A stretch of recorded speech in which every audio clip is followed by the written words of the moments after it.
Coming எபிசோடுக்குரிய ஒரு சூப்பரான அட்டகாசமான ப்ரோமோ ரிலீஸ் பண்ணியிருக்காங்க. வீடியோக்குள்ளே போகிறதுக்கு முன்னாடி நம்ம சேனலை லைக் அண்ட் சப்ஸ்கிரைப் பண்ணிவிட்டு சப்போர்ட் பண்ணுங்கள். வீடியோ வந்துட்டு செம்ம இன்ட்ரெஸ்டிங்காக போயிட்டுருக்கு மக்களே. அதாவது என்னடா அதுக்குள்ளே உண்மையை வெளியில் கொண்டு வந்துட்டீங்க, அடுத்து என்னடா நடக்கும் அப்படின்ற மாதிரியே வந்துட்டு இன்ட்ரெஸ்ட்டாக போய்கிட்டு இருக்கு.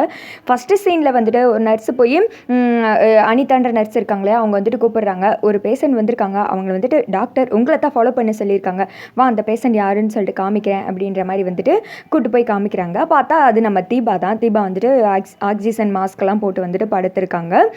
வெளியில் வந்துட்டு அதே சமயத்தில் மைதிலையும் மீனாட்சி உள்ளே வர மாதிரி காமிக்கிறாங்க. அட பாவிங்களா, எப்படியாவது 2 பேர் கண்ணில் தீபாவை மாட்ட வச்சிருங்க அப்படின்ற மாதிரி நம்ம வேண்டிகிட்டு இருக்க இந்த நர்ஸ் வந்துட்டு தீபாவை பார்த்ததுமே வந்துட்டு ஏதோ கிளிக் ஆகிடுது. இவங்களை நான் எங்கேயோ பார்த்துருக்கேன்டி அப்படின்ற மாதிரி சொல்ல, இவங்களை எங்கடி நீ பார்த்துருப்ப அப்படின்ற மாதிரி அந்த நர்ஸு கேட்க, ஆமாடி இவங்களை நான் எங்கேயோ பார்த்துருக்கேன், இவங்க ஒரு ஃபேமஸ் சிங்கர்டி, இவங்களோட குரலால் எல்லாரையும் மயக்கிற சக்தி கொண்டவங்க, இவங்களோட சாங்கெல்லாம் நான் கேட்டிருக்கேன் அப்படின்ற மாதிரி சொல்ல, அப்படியா அப்படின்ற மாதிரி வந்துட்டு நர்ஸு கேட்குறாங்க. ஆமாம், அது மட்டும் இல்லாமல் இவங்க எப்படி இங்கே வந்து அட்மிட் ஆனாங்க அப்படின்ற மாதிரி கேட்க, கற்பகவல்லின்ற ஒரு அக்கா தான் வந்துட்டு அட்மிட் பண்ணிட்டு போனாங்க. 2 நாளைக்கு முன்னாடி மலையிலேருந்து இவங்க தெரியாமல் கீழே விழுந்துட்டாங்களாம்.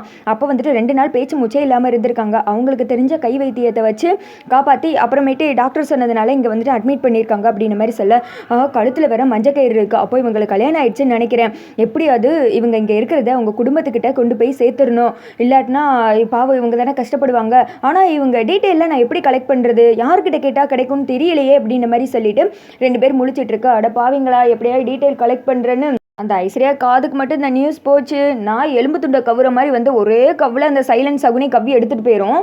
இதுக்கடுத்து மறுபடியும் அந்த வில்லன் கூட ஆட்டோமேட்டிக்காக சேர்ந்த ஆட்டத்தை போட எப்பவும் போல் காட்டி வந்துட்டு அந்த உண்மை வெளியில் சொல்லாமல் மறைச்சிருவாங்க. ஐஸ்வர்யா ரொம்ப நல்லவ அப்படின்ற மாதிரி மறுபடியும் வீட்டில் வந்துட்டு உட்கார வச்சுருவாங்க.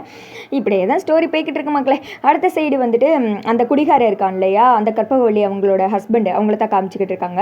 இந்த தாலியை வச்சு இன்னைக்கு விற்று குடிச்சிட வேண்டிதான், மஜா பண்ண வேண்டிதான் அப்படின்னு சொல்லிட்டு அந்த தாலி எடுத்துகிட்டு அப்படியே சுற்றிக்கிட்டே போக பெரிய தலைவருக்கு தலை அஜித்துன்னு நினப்பு. பார்த்தா அந்த தாலி வந்துட்டு அப்படியே சொல்லண்டு போய் கீழே விழுந்துருது. அது போய் கரெக்டாக கார்த்தி காலுக்கு முன்னாடி விழுக அவர் எடுத்துடுறாரு. இவன் போய் அந்த தாலியை எடுக்குங்களையும், அது என்னோட தாலி, அதாவது என் பொண்டாட்டியோட தாலி கொடுங்க அப்படின்ற மாதிரி சொல்ல, உண்மை சொல்லி இது என்ன உன்னோட தாலியா அப்படின்ற மாதிரி கார்த்தி கேட்குறாங்க. ஆமாம் என் பொண்டாட்டியோட தாலி தான், குடும்ப கஷ்டம் அதனால விற்கலான்னு கொண்டு போய்கிட்டு இருக்கேன், இதனால உங்களுக்கு என்ன பிரச்சனை, ஒழுங்காக என் தாலியை கொடுங்க அப்படின்ற மாதிரி சொல்ல, கார்த்தி வந்துட்டு அந்த தாலியை பார்த்தது யோசித்து பார்க்குறாங்க. தீபாவுக்கு அந்த தாலியில் வந்துட்டு குங்குமம் வச்சு விட்டது, அந்த தாலி கோர்க்குறப்ப அதெல்லாம் யோசித்து பார்த்துட்டு, சார் இது தீபாவோட தாலி, இவன் வந்துட்டு பொய் சொல்லிட்டு இருக்கான், இவனை அடித்து விசாரிங்க, கண்டிப்பாக தீபா எங்கே இருக்கான்னு தெரிஞ்சிடும் அப்படின்ற மாதிரி சொல்ல, சரவணன் வந்துட்டு அவன் கன்னத்தில் புளிச்சுன்னு வந்துட்டு அடியை போட்டுக்கிட்டு இருக்காரு.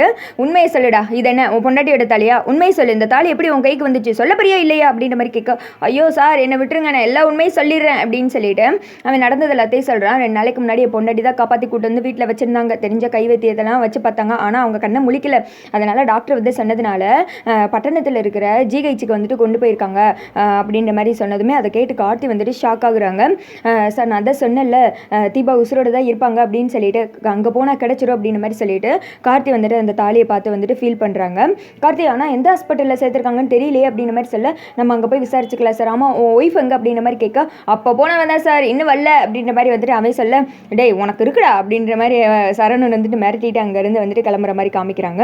இந்த திக்கம் வந்துட்டு மைதிலையும் மீனாட்சி வந்துட்டு அந்த ஹாஸ்பிட்டலில் வராண்டா இருக்குல்ல அதுக்குள்ளே வந்துட்டு நடக்கிறாங்க. இப்படியா தீபா பார்த்துரு அப்படின்ற மாதிரி நம்ம வேண்டிகிட்டு இருக்கு. அதோட பார்த்தீங்கன்னா இந்த வீடியோ வந்துட்டு முடிஞ்சிருது.